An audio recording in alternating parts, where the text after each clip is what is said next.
Well, hello everyone. Good afternoon if you're here in Gaithersburg, Maryland, or good morning wherever you are, or good evening if you're over in the other hemisphere. We're glad to be together to talk a little more about our conference theme, Singing Welcome, ? And with us today are members of the committee that planned this conference, along with a couple of members of our executive committee who had actually suggested this theme in the first place. And we're going to kind of dig in and find out, what they were thinking when they decided on this theme and on ways of planning this conference to unpack it. So I'm going to ask each of them to introduce themselves, and we'll start with the committee chair, who is also a member of the executive committee, Dave Bjorlin. Hi, I'm Dave Bjorlin. I am a teaching fellow in music and worship. I had to think about that for a second. At North Park University and Theological Seminary in Chicago. I'm a hymn writer, and I also work at a church, Resurrection Covenant Church, as their liturgist. And I'm so excited to be here today. Great, thanks, Dave. How about Emily Brink? Hi, I'm Emily Brink from Grand Rapids, Michigan, and at Calvin University, which was supposed to be the actual host of our conference this summer. And I recently retired from there. I'm still very active in my local congregation with worship matters on our worship committee, and have long been a member of this society since 1983, which really quite changed my life as I began to think about editing a hymnal. And a few hymnals later, I continue to be very blessed by this conference and by this society. It's a wonderful group of people.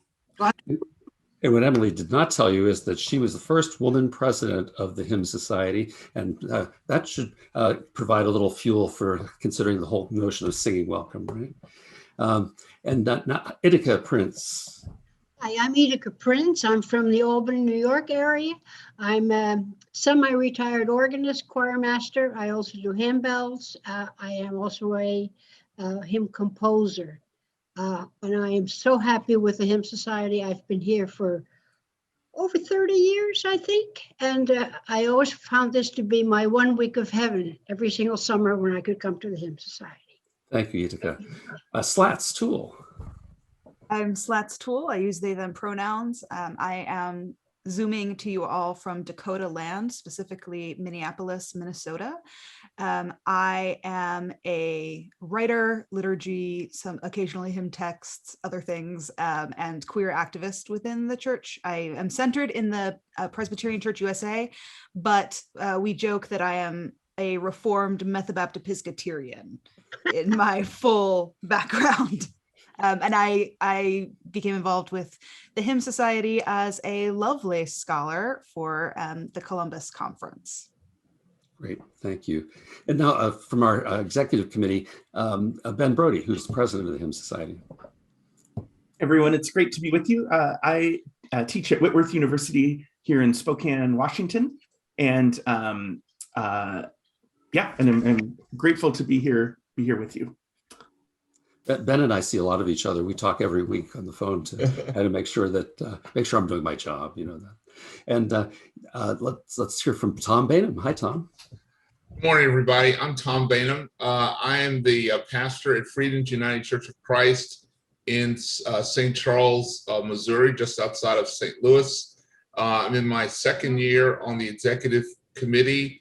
And I've been a part of the society since 2013. My first one was at the University of Richmond, and I'm also in the writing stages as a doctor of ministry student at Eden Theological Seminary here. I'm a pastor that used to be a choral, still am a choral person, but my passion is in church music and choral. It's great to be with you all. Great. Good to have you, Tom. Good to have everybody here. So I think, we're here to talk about singing welcome and why we're doing that this week. So I guess I'd like to start by asking, what kinds of issues were you as a committee dealing with and thinking about as you started to because the theme was given. The executive committee had already decided, that we should do this theme. So, what kind of questions did that raise for you as you began your work as a committee? I'm going to start with Dave and ask you to. Sure. I think one of the first things, and we had this collection, Singing Welcome, which you'll remember, and Ben was a huge part of putting that together. And at the EC meeting, we said, yeah, we should keep this going, because sometimes you drop a collection like that and it's kind of like, where it doesn't matter, blah, blah, blah. It does, we know, but we wanted to also say, like, how can we keep digging into this work and not just let it be a one-time thing? And so there was a suggestion that we do Singing Welcome for this conference, and we thought, this is great. And then once we got meeting, it became very clear that, okay, what do we mean by singing welcome? And that's when things get tricky, right? Because I think we're like, yeah, we all agree we should sing welcome. And then the questions started coming. But what does that mean? What does it mean for people who might not welcome other people, that we want to include? What does it mean? Who's welcoming who? A lot of the things Jorge talked about, who was also yesterday, Jorge Lockwood, who was also on the committee, but understandably was like, I'm going to focus on my hymn sing or on my festival. So those were some of the questions, and I'll open it up to others who are also part of this. Just to back up for 1 second, Dave, as I recall, when the executive committee was considering this, it was in the midst of a really prickly time within the immigration crisis. And the executive committee was talking about that. Ben, I don't know if you remember that. Could you address that maybe? Yeah, well, I actually think that's what led to the creation of the Singing Welcome collection. Was I actually remember I was coming home from the Calvin Worship Symposium that January when I think when the policy changed during the Trump administration, and that sort of initiated some conversations that led to the creation of that collection, I think in May, then later that year. So I think that both that and the more recent collection, Songs for the Holy Other, I think both were collections that in some ways sort of engage this question. And so I think this has been on the mind of the EC for quite a number of years. Yeah, thanks, Ben. Slats, what kind of questions were raised for you when we started our work? I think for me, so I have a natural skepticism towards any organization that says we welcome everyone. While I am looking for welcome statements on church websites as just kind of a baseline, I don't necessarily trust that those are going to hold, because I know myself, I've been in churches that say that they are ready to welcome me and they are not ready to welcome me. And I have been a part of churches that say, oh yeah, we are absolutely welcoming to people who are not white, and they are absolutely 100% not. And so I think a lot of us in this group have had those kinds of conversations and those kinds of experiences. And so we were kind of given the theme Singing Welcome, not necessarily as a title. We were talking around that.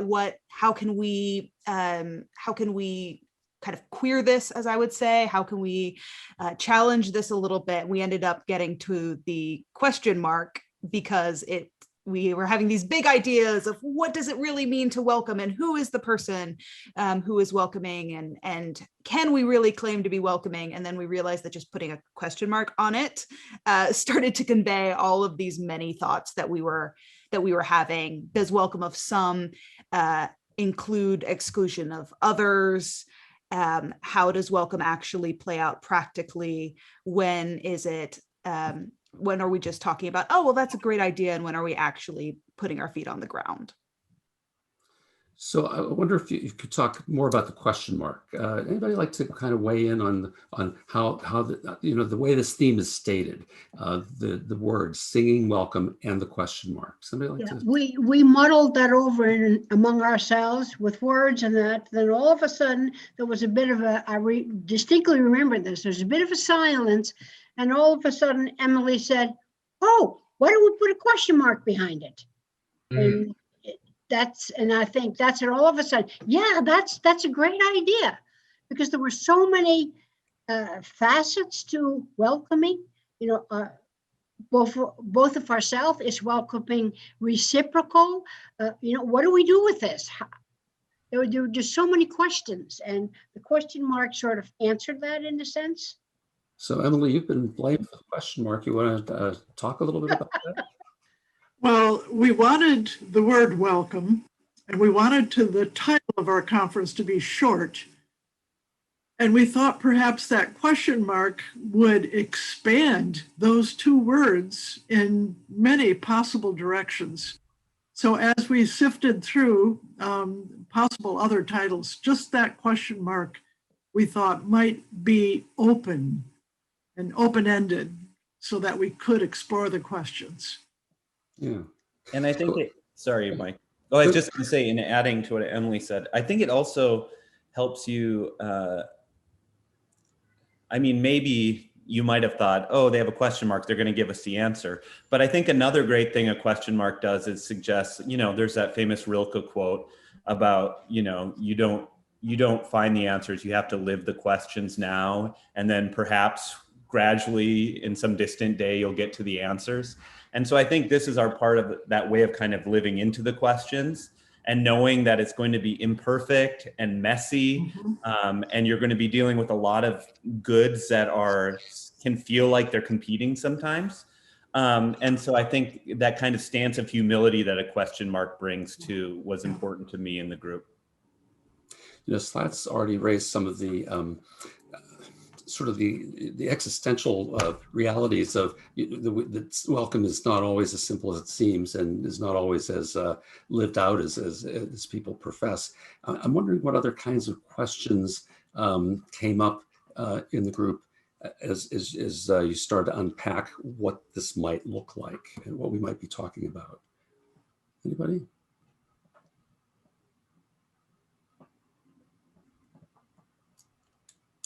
I can start. I think one of the biggest conversations was who are our conversation partners in this. Both last night and this morning were really focused on relationship. And so I felt like who we were talking about asking to come and lead a festival or lead a plenary was actually integral to the theme discussion as well, because how can we say that we want to do a conference about welcome and then have a group of people who are all from one particular context? And so we were starting, we were thinking about race, we were thinking about gender, we were thinking about sexuality, we were thinking about denominational affiliation, different styles of worship, and really issues of ability, really realizing how many facets there were to this conversation that, of course, we're not going to be able to fully encompass in one conference. Our welcome will always be imperfect, but we are striving towards a more perfect welcome, which is how you can tell that I was raised Methodist and I am now a Presbyterian, and we are working towards it, but we will never quite get there. And I think, as soon as we centered around this theme, the conversation about who are we bringing in and inviting to this particular table becomes super, super important. Thanks, Slats. I'm wondering what kind of aspects of this question you were hoping that would be dealt with. I mean, obviously, when you selected the kinds of events that we're having and the plenary addresses we're having, surely there were some hopes about what kinds of questions they would raise or deal with as part of their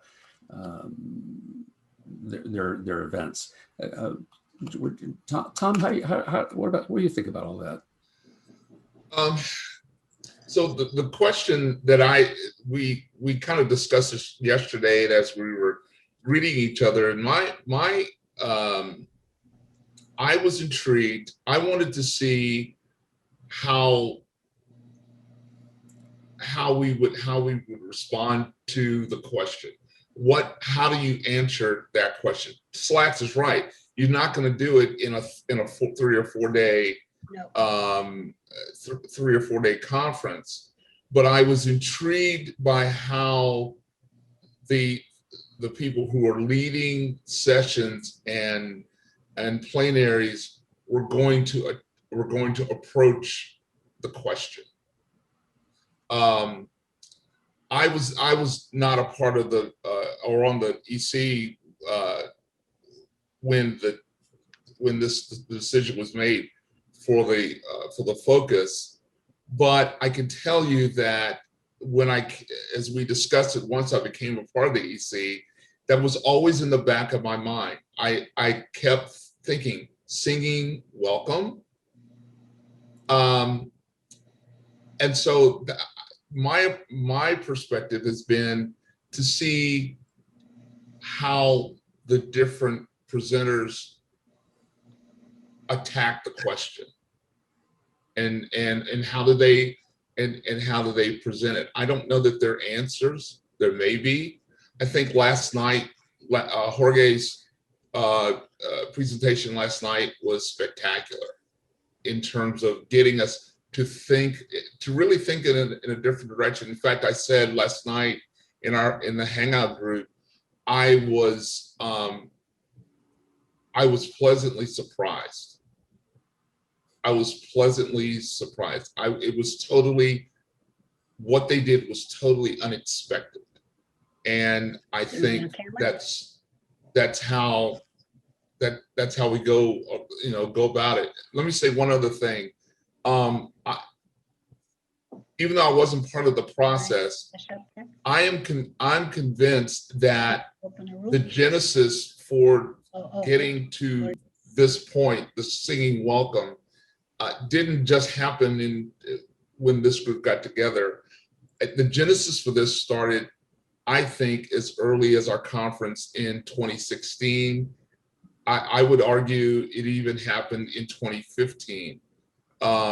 I remember being when we were 2016, we were in California and sitting in a room full of church musicians listening to Slats Toole talk to us about binary language.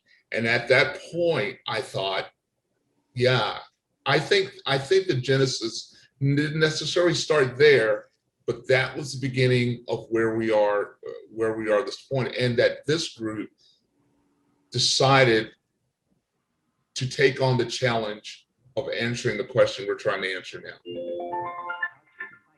Thanks. The fact that the Hymn Society published a collection called Singing Welcome without the question mark sort of suggests that singing has a role in welcome. And I'm wondering, I think, Ben, weren't you involved in the genesis of that collection to start with? Yeah. And I think that's true. It's the welcome. I think one of the interesting things about this conference topic is it's really a topic that's has ramifications certainly for singing, but really for a much wider breadth of church life than just congregational song.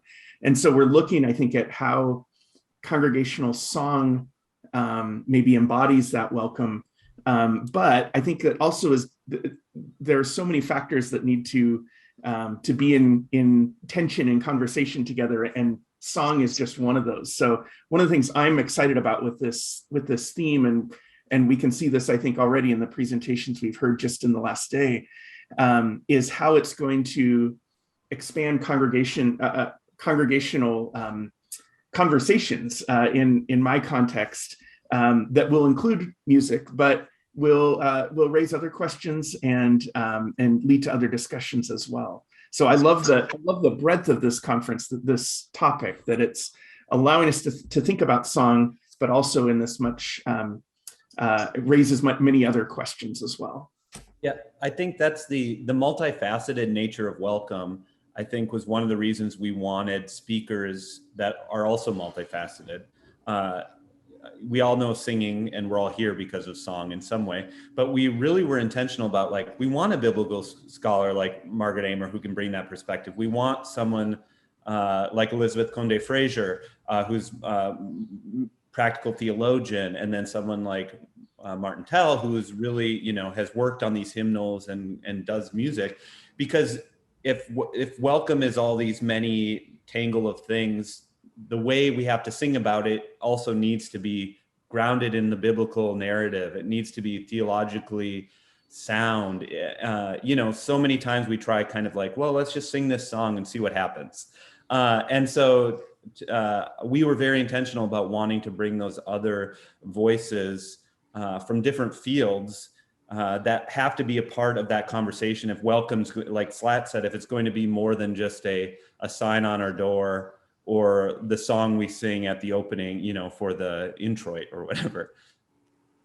The question, it's interesting, you sort of raised the notion of singing a song that's explicitly about welcome. And one of the things I heard, and I don't remember who said it last night in the informal hangout, was how striking it was that last night it was all about welcome and the songs were all about welcome, but there weren't too many songs that actually used the word welcome or hospitality. And I think maybe it was you, Dave, who said, typically we open the hymnal and say, let's find some songs that use those words. So I guess I'm wondering, what is it about what kinds of songs are helping us to do that? And have you seen examples of where singing welcome is being done well? Anybody like to talk about that? How about you, Iteke? Have you experienced? In the back of my head, I've had, for many years already, I used to visit my daughter in Michigan and her family, and I would go to church there. And the welcoming was not necessarily in context of hymns or language or that type of thing.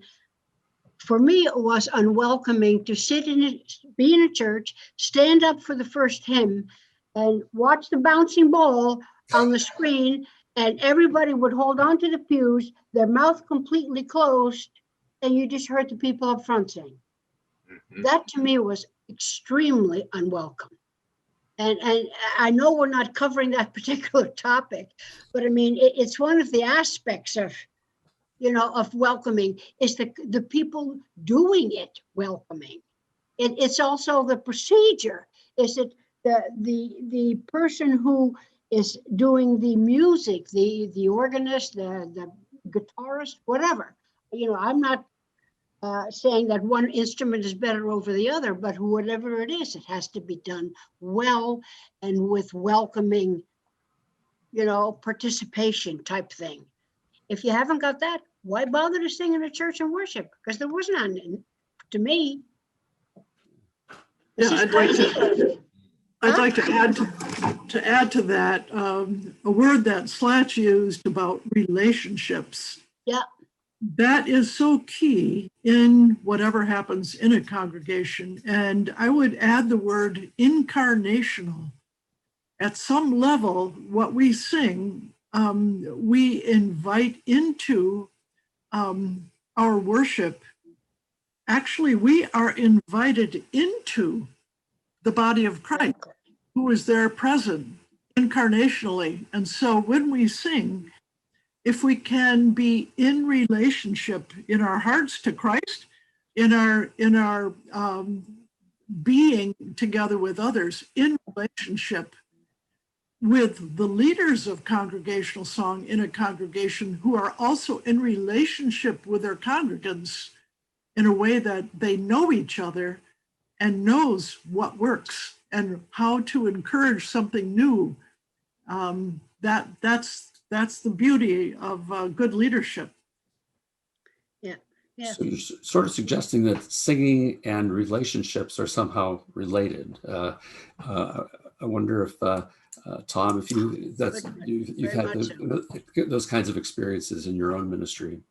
You've got quite a background. Yeah, I have, and so in the church that I'm in, now, is an older congregation, and so congregational singing for them has been rote for the most part. It's been, this is something we do. We stand up and we sing certain hymns. We sing from, we have to sing older familiar hymns that just mean so much to us, et cetera, et cetera. And so what I've tried to do in the 3 years, now almost 4 years, that I've been there, is to try to help them to understand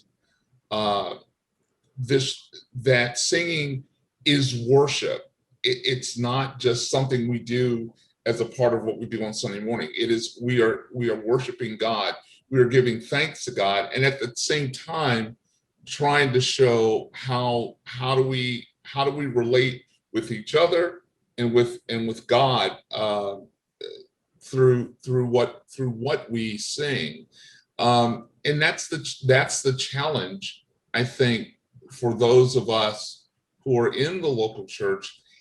It's all, in a way, it's like redefining what congregational music or congregational worship is from what we may have learned or what we remember from our childhood. It's this, having this musical conversation, not just with each other, but this musical conversation with God. Right. Slats, you gave some personal testimony about experiencing not being welcome in congregations that thought they were being welcome. I wonder if you've had any experiences where you have experienced this done well, where singing welcome is something that's being carried out in a way that, you know, is working. Yeah, so the Reformed part of Reformed Methodist Baptist Episcopalian came really from when I used to live in New York City, and I started attending a middle collegiate church in New York, which is a very intentionally multicultural congregation, and I would go to a very traditional Episcopal church at 9 and sing in the choir, and then I would go to middle at 11:15, and it was just a completely opposite experience, which is how I prefer my Sunday mornings. Just this wide array of experiences of how to encounter God, and that was a church that I would not naturally feel comfortable in. Partially, it's a very extroverted church, and I am an introvert, and but there was such a wide array of expression in that space. So me just literally coming from an Episcopal church service where everything is out of the hymnal 82, and there is no variance from the Book of Common Prayer, which in and of itself is beautiful. That's exactly when I started seminary. I went back to a very traditional Episcopal church because I needed that ritual to ground me. Going from that to a congregation where people might be dancing in the aisles, the range of music was from everywhere from Handel to Kirk Franklin, and being able to be there and express myself in whatever way I felt comfortable, which could be I stand still and sing boisterously but not express anything else. That could be raising my hands, that could be dancing in the aisle, and having that space where all of that was actually truly welcomed, because I could see people in the pews all reacting in those ways. It was also a space where it wasn't assumed that I was going to respond in a particular way. It wasn't assumed that I was going to know the songs. It wasn't assumed that I was going to go along with a certain gender part when I sang. It wasn't assumed that I respond in a particular way, and that opened up the freedom for me to be able to really bring who I was to that space. Thank you. Anybody else have examples of singing welcome done well? Well, Mike, you said you were talking about Jorge's festival yesterday, and one of the things, it was me who said, like, I'm the kind of, super creative guy that looks in the index under welcome and then sings all the welcome songs, but one of the things that Jorge reminded me of yesterday with his skilled leadership was, Marshall McLuhan's "The Medium is the Message." And so the way he led, leading with a number of different leaders from in different places, using that improvisatory method of actually inviting people right there to do something new, and the vulnerability that requires, because it could fall. We've all been in that place where that falls flat. All of those things were really important for me yesterday, to think not only what songs are we singing, but how are we singing them, who's leading them, who's being invited to, contribute to it in some way. And that was a really good reminder that it's not just the songs we sing, but how and who is singing them. Yeah. Strike anybody else last night?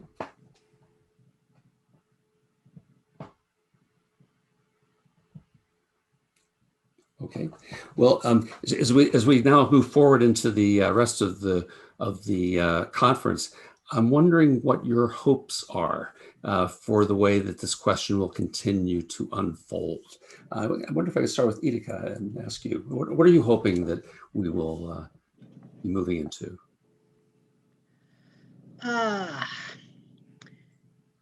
Well, again, so many aspects of welcoming. Yes, the welcoming of perhaps the whole band of different types of music, some of the words, some of the texts, be more inclusive, that type of thing. And since I'm an organist, pianist, etc., I like to hear people sing, and in that relationship, singing that relationship with one another, but also with God. So many times I don't feel that, and as I play, if I don't hear people sing, because I do a lot of substituting, if the congregation, you know how that goes, I don't want to play that good. And if people sing and are really into it, yeah, I can expand. I can do alternate harmonizations. I can do stuff that, makes it better. I don't know if I want to use that particular word, but something that people become more intense in their singing to each other and to God. And I think that's my hope. Let's get into some of the more the musical aspects of this question. Tom Baynham. Yeah, not only, and through the music, the other. Yeah. Tom Baynham, what are you hoping for this as we move forward? I'm hoping that we find different ways to answer the question. I hope that we also are able to. I am very aware of how our country is, and so that plays for me. I believe that the church plays a significant part or significant role in helping our country to heal, and so for me, I'm hoping that the rest of this week will provide ways for me, for others. How do we go about healing our country? How do we, and that starts, I think, within our local congregation. So I'm still looking for how we answer the question. How do we address this sense of welcome?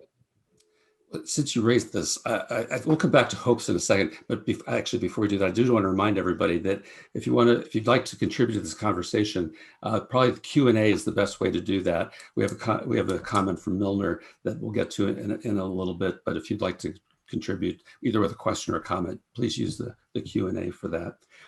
But since you raised the question of the situation in our country, I'm just thinking we're coming out of 16, 17 months now of the pandemic. Mm-hmm. And the question, singing welcome, is something we've dealt with rather differently over Zoom and other digital media. And also it's changed us. And I'm wondering, Emily, how do you think the pandemic has changed us and how that affects this question of singing welcome? Well, for one thing, speaking personally, not to be able to sing with others for a year was painful, was difficult, was sad. And then when churches started opening up, to be able to hum at least through a mask, at least that's the way it was in my own context at first. And now to be able to sing through a mask, it instilled in me the understanding that singing is even more important than I realized it was. That I took it for granted, and it can't be taken for granted. There is a longing and hope which are built, and praise which is built when we can be together singing. And that praise was so muted for a year that it created in me anyway, and in many others, a hunger. In my own congregation, some people said they didn't realize how much they would miss singing. And these were not singers. These were not choir members. They were ordinary congregants who learned a hard way that singing was more rich to their spiritual life than they had even realized.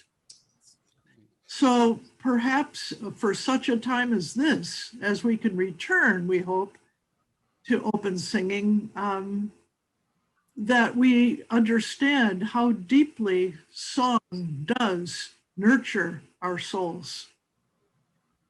That's what I hope we've learned. That's one thing I hope we've learned. Indeed.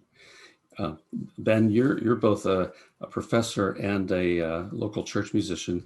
I'm wondering, and not only that, also president of the Hymn Society, I'm wondering how that, what your perspective is on how the pandemic is changing our perspective on the question that we're dealing with this week. Yeah, thanks. I want to just echo what Emily said. That's been my experience too in my congregation. I got a letter sent to me probably a couple weeks or a couple months into the pandemic from a couple members of the church that I didn't really know that well.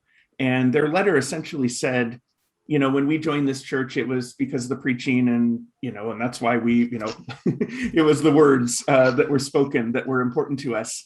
But what we've realized the last 2 months is actually it's the singing. And we don't think of ourselves as singers. We didn't really realize how important that was until we weren't able to participate in it. And so I think that's one of the hopeful things for me about this time that we're coming through is perhaps it's caused many more in our congregations to realize how vital this practice of singing is for our faith, for our communal life together. And that's been encouraging to me to hear that from people for whom people who didn't realize maybe how important that was.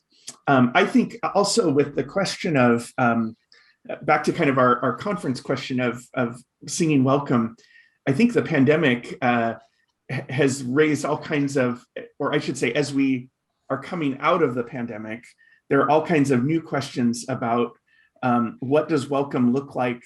For instance, one of the questions my congregation is grappling with is, we will continue to worship or provide our service online in some form for the near future. But are we being exclusionary if we are only able to invite some people back, maybe people that are fully vaccinated and not others? If we can do that and have some people meet but not others, should we do that? Or should we all just continue to meet online until we can all gather together? And so I think these are tough questions and ones that obviously in different places of the country and different restrictions, we're dealing with those in different ways. But I think there are going to be, I think we're in for some challenging months of negotiating those as we move forward. Thank you.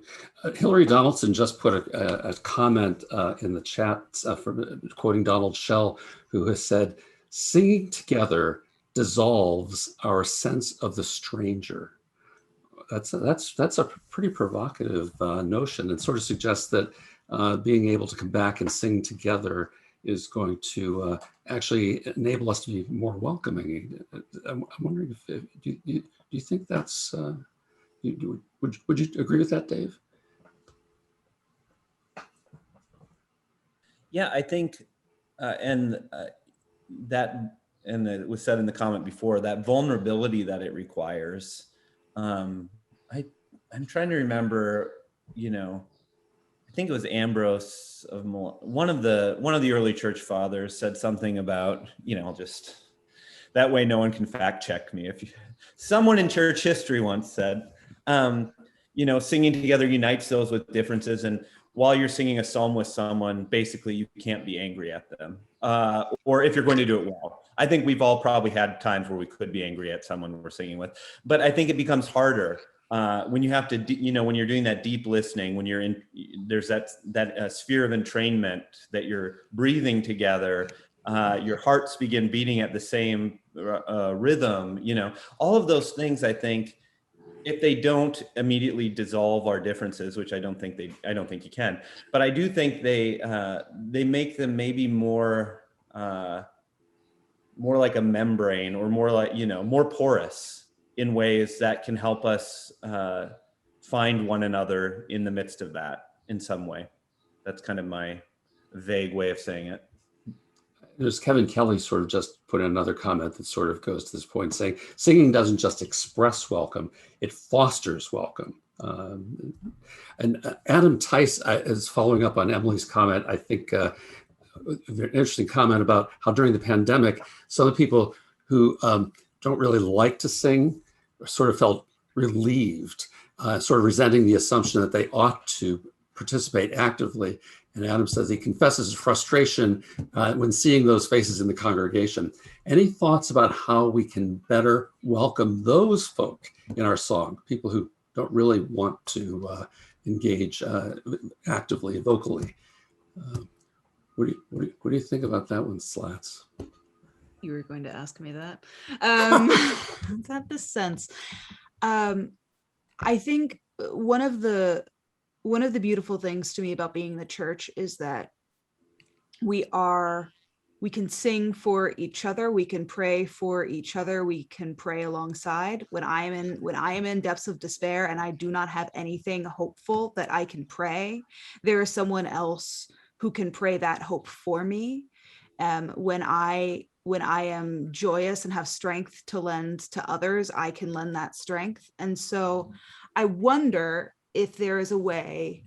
I have not really thought about this before, so I really appreciate questions that make me go somewhere I haven't gone before. But I wonder if there's a way to at least start with, for those who do not feel comfortable singing, we the body express this, including you and for you, so that they're brought into song and might get to singing, not as a thing that is required, but is just a part of the body's expression, and they are together in our song, whether or not they are actually singing. Do you think it's possible to expand our definition of singing together to include, I mean, we sort of have a standard way of thinking what it means to sing together. Is there more to it than that? Are there other ways? I have to believe so.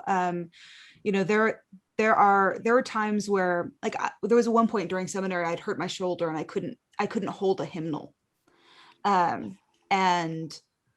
and was having a really hard time singing because of that. But there's still a way to meditate on whatever is being sung that I think move beyond that. There are, of course, I know many people who are here will point out that there are many ways to make a joyful noise to God that is not necessarily singing in a particular way and style that we're used to. And I think that fear, we've talked a little bit at this conference already about fear of doing it wrong, and this perfectionism that, like, frequently comes up in our circles.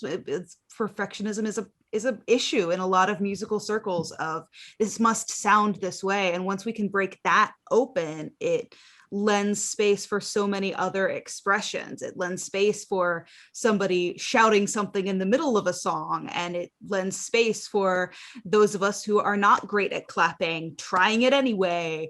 And it lends space for this bountiful expression of making a joyful noise to God. Thank you. I missed this earlier, but Brian Hain put into the chat some disagreement with Donald Schell and said, sometimes when I sing with others, it actually highlights how far apart I feel to be from that particular culture, people, or person. And I noticed, Dave, you responded to that. So you want to respond to the whole group? Yeah, I'm glad Brian and Adam said something similar about, like, sometimes it might actually give us that I thou, kind of the Buber idea of like the I thou encounter with someone that is different and distinct.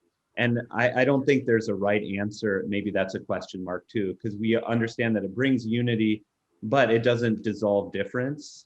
And this is just the hypothesis I wrote was maybe difference doesn't become division in some way when we're in that spirit. But I think there's an important tension there that they're both pointing to, that is a good corrective to thinking, oh, we're, kind of a singing color blindness or something that also is problematic.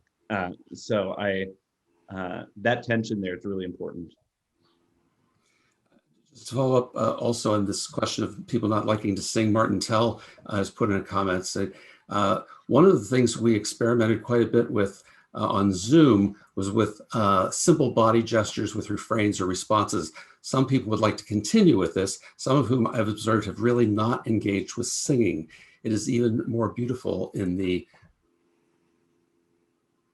sanctuary. Sanctuary. He meant sanctuary, right? Martin, you can correct me. Yeah, sanctuary. Sorry, we did say sanctuary. So I guess I know Brian has put out a lot of ideas to folks during the pandemic about, since we can't actually sing together vocally, other ways for people to participate in singing. And I'm wondering if you see that as something that we will want to make, take advantage of, that has changed us permanently. Anybody want to talk about that a little bit? I'll just jump in briefly to say, I think this is an opportunity as our congregations begin to gather together again and begin to start singing, to really treat this as, in some ways, to kind of assume everyone's coming at this new. And I think there could be some value in that. We've had a year and a half without gathering and singing together. So what does it mean to introduce, that favorite hymn as if it's a new hymn?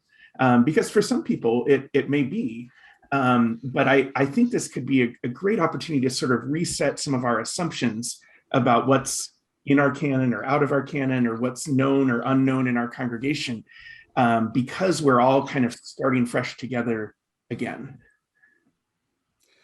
Thank you. I've saved Milner's comment for near the end, because I think it sort of raises some more difficult questions, but I'd like to raise it at this point. And he said, some years ago, in part of a discussion about expanding inclusion, I came to the idea that the group that is most difficult to include is the group that wishes to be exclusive.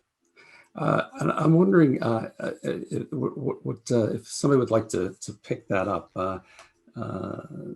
So Emily, would you like to? The matter of inclusiveness or exclusiveness, if I could back up just a moment to what we were talking about in terms of introducing things that might be new and uncomfortable to part of the group. We have found such blessing in teaching some sign language to our children who teach the congregation some very simple responses. And people who had not ever moved in worship, to use that word, were moved to move by giving expression to how to pass the peace, for example, by learning the sign for peace. So that kind of movement beyond what some people were comfortable with has been a real blessing. But in terms of exclusion, would you frame that question again, please, Mike? And this is Milner saying that he's come to think that the group that is most difficult to include is the group that wishes to be exclusive. Yeah. in my own context, one of our biggest struggles is that we are in a congregation that has English service and bilingual English-Spanish service. And the question of hospitality between those two groups is one of the biggest questions and issues and challenges that we have. Depending on the heart of hospitality, people welcome or are put off by something that is new, and they would like to be exclusive, even though they know they are not being welcoming in being exclusive. The issue of hospitality runs very deep in being open to trying new things. But language is one of the biggest questions for openness. So the question of what kind of languages are we inclusive with is a big issue in our congregation. Slats, you kind of got us thinking earlier about this question that oftentimes communities tend to be excluding without even realizing, thinking they're being inclusive. Could you say a little more about exclusion and in that context? Yeah. So I think something that I keep coming back in this conversation, and Dr. Amer talked about it a little bit today, is the assumptions that we make. I know that I'm guilty of not thinking about people who might be in a room until they are actually in the room. So, you know, a friend of mine once came to a sermon that I preached, a friend who has vision difficulties. And suddenly I was thinking, oh gosh, what am I saying in this prayer? Am I using blindness as a spiritual metaphor that is going to be harmful? And that's something that I should be thinking about when I'm writing the prayer initially, and not just when I am confronted with someone. And so for me, a lot of times I'll come into a space as somebody who does not identify within the gender binary and see that, like, the congregational song is divided up between women and men. I am lucky in that I have a pretty wide range. So usually we'll just sing in whatever octave I think they want me to sing in. But it still shows me, okay, they haven't done the work of actually thinking through what this means. So if I am ever on a committee that is trying to put together a welcoming statement, which happens semi-frequently in my life, I will make sure to have some sort of statement at the end of, we're striving to be welcoming. And part of that is knowing that we are going to fall short and we are going to mess up. And part of being welcoming is actually welcoming the conversations about how to expand this, and not being afraid of being called out or having done something wrong, but using those as opportunities to move forward and to change. Thank you. You know, two words that have really, I think, stood out in our conversations so far are relationship and listening. And you certainly highlighted those. We're coming to the end of our time, but before we go, I'm going to ask each of you to maybe articulate very briefly one question that you're carrying forward into this week. I mean, you all have been deeply involved in planning and preparing for this conference. And so I just want to hear one question that you are carrying forward with you as we get ready to go into the rest of the week together. So I'm going to start with Emily Brink. Oh, thank you. You're welcome. The question is always to take the beauty of the diversity and the openness and the welcome that I always have found in the Hymn Society back to a local congregation where the history and the patterns are more entrenched, or perhaps the questions are not being asked enough. So my question is how to bring back to my local congregation this desire for welcome more deeply. Thank you. Iteke, Prins, just very briefly, one question.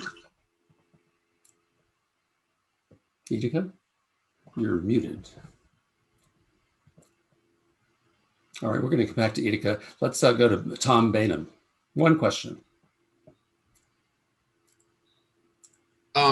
It follows Emily's, quite honestly.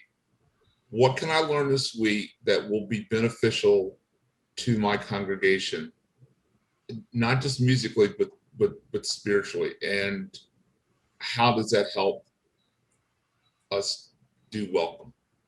Great. It's a question. It's a question I ask every time I come to a Hymn Society conference. What is there that will help my congregation worship better? Yeah, what conversion are we going to have to do next? Exactly. Exactly. Iteke, do you have a question you carry into the rest of the week? Yeah, how even at my age, what can I learn and bring forth to future my grandkids, my great grandkids that participated in I think that they have the love of Christ and the relationship with them and also with the people around them, regardless. And I think all of us have the question how we can grow it to be your age and still keep growing and changing and exploring like you do. Thank you for that. Okay, Ben Brody, what's your question? Well, I think for me, always at Hymn Society conferences, it's the questions I take away rather than the questions that I bring to that are more important. And so I don't know what those questions are yet, but I think for me, it's the questions that I leave with where I'm asking, what does this mean for my congregation, or what will happen if we raise this question in this group of leadership that I'm involved in, or that sort of thing. So I guess I'm more looking forward to discovering the questions that I'll take home with me. So what are the questions? Okay, Slats? My answer is actually very similar. I was thinking, what are the questions that I have not been asking up until this point that I should be asking? Yeah, that's great. Thank you. And Dave, you got the last word on this one. I think as someone who's in a lot of white evangelical communities, but is on the very progressive end of that spectrum, thinking about what welcome means for kind of like what we were just talking about, what it means to welcome people who I don't feel like are welcoming enough people and are closed to that. And, what are the limits of that as well? Are there limits of welcome? Those are the things I'm wrestling with that I'm really looking forward to exploring. Thank you so much. Becca Whitlow just put a comment into the chat about how important all these questions are. The whole idea of hospitality, questions of welcome, inclusion, hospitality are crucial for our church communities right now. I mean, we're talking about issues that are not just about singing, obviously. Singing is an integral element of who we are as communities. And we're talking about, change, conversion, and transformation. And it's great to be part of a group that's willing to do that, to wrestle with that. Thank you to all of you, not only for being on the panel today, but also for all the work that you've done to make this conference so engaging, I think as we've experienced already. And thank you for your leadership, Tom and Ben and Dave on the EC, really great visionary group of people that are continuing to move us forward, to keep asking those questions. I think from here on out, we're going to have Hymn Society conferences with question marks because we keep raising those questions. So thanks everybody for being with us for this hour. For those of you who are watching, if you're a full conference participant, we have a couple of events going on this afternoon, but we'll definitely be seeing all of you hopefully tonight at 7 o'clock Eastern time, of course, for the song event with Proskeneo. So take care and see you then. Bye-bye.